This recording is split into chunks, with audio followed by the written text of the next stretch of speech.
The leadership team would like to thank all the focus groups for generating some great questions. We're going to try to give you some of those answers today. We know that whenever we consider change, it's very difficult when we have unanswered questions. We're going to do some reading, talk to some people, answer as many as possible to make that change, or the possibility of it, a little bit more comfortable. Does El Segundo High School really need this program? Did you know that we're actually doing great? We were a 10.5 this year in our 2007 API. A 10.5. Do you know how well that is? That's in the top 10% of schools in our state. Top 10%. Have you seen that before? I don't think so. So that's pretty good. Although we barely just made it with our subgroups. Our Hispanic Latino subgroup, we made it by 1 point. That's awfully close. And we see an emerging subgroup with our socioeconomically disadvantaged students. We've got over 90 in this school, and we really need to meet that a little bit better. So we're doing pretty well, but we can always do better. The main question we'd like to ask you, Steve, is whether or not this schedule with extended lunch would work for sports. You know, looking at the schedule right now, I would say it would definitely work.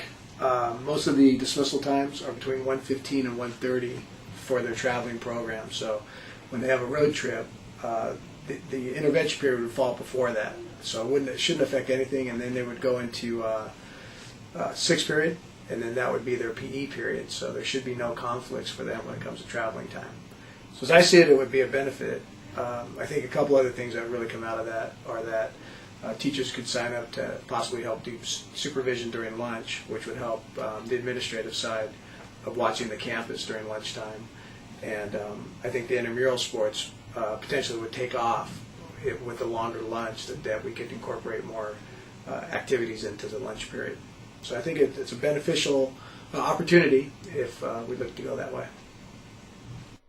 Let's take a look at a possible extended lunch schedule. As you can see, it begins and ends at exactly the same times as our current schedule.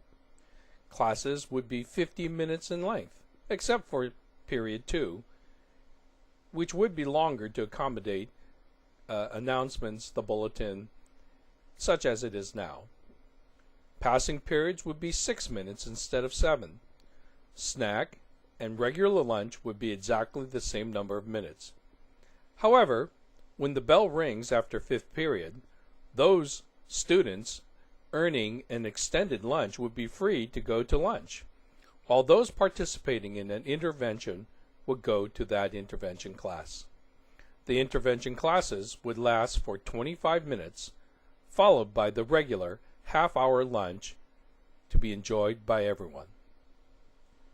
To see this possible extended lunch schedule, go to http://ESHSaccreditation.googlepages.com. Remember, no www. So, the question is, who will be conducting the intervention classes? In other words, the question was basically, are we going to be forced to teach these intervention classes, or is it purely voluntary, or who is going to be assigned to those intervention classes? And will that cause us to have additional duty as a teacher? No, I don't see this as being an additional assignment for the teachers. It would be built into their regularly scheduled day. We wouldn't increase the minutes. The teachers would have the luxury of picking between 1 of 4 duties. Freshman advisory, and I think that would be a nice fit for our freshman teachers to work intimately with 20 or so kids. Also pairing up the link crew kids with the freshman class. Tutorial would be another possibility within the content areas, and then a general study hall I think would be the other option. And I think I talked about supervision already, but supervision during lunchtime, facilitating intramural games and such, or just circulating with the kids, being a visual presence, if you will, during that hour. So don't see it as an additional assignment or increasing the workday. One of the problems we have is getting students who don't do well in their math classes, getting their math scores up so they graduate with Algebra 1. And the other thing is thinking that we're going to tutor kids in areas to get their grades up with an extended lunch. Most of the problems with students who get poor grades is because they usually do not attend the classes on a regular basis. What would make you think that you're going to have them go to an extra class that they've already failed, or go to 25 minutes of a class they don't attend on a regular basis anyway? Mr. Garza and I are going to provide a friendly escort service. Friendly.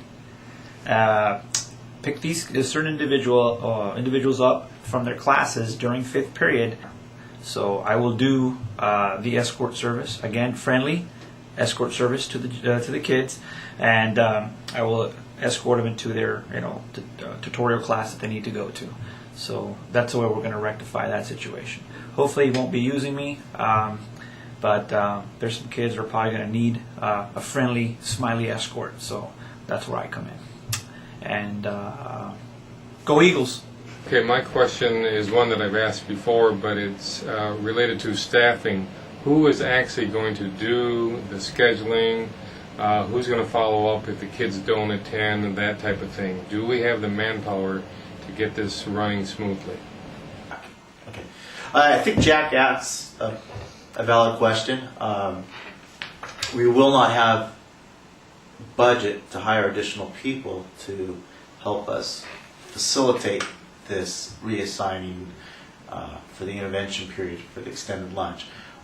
But I think the way I envision it is that the counseling department would spearhead the effort, but it would be a complete team effort with administrators, campus supervisors, all working together to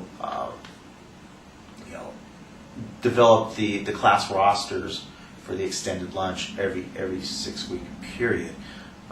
But it would be a complete team effort, not one person or just 2 or 3 people, but rather 6 to 8 people working together to generate this list. We hope that we answered some of your questions today, but we know that a lot of them are still unanswered. In fact, for some of those, we're probably just going to have to live into the answers, because we just don't know yet how it might turn out. Author Marilyn Ferguson probably said it best. It's not so much that we're afraid of change or so in love with the old ways, but it's that place in between that we fear. It's like being between trapezes. It's Linus when the blanket's in the dryer. There's nothing to hold on to. We're in that sort of uncomfortable place right now, but we hope you'll hang in there with us. Maybe we can experience the answers. Thanks.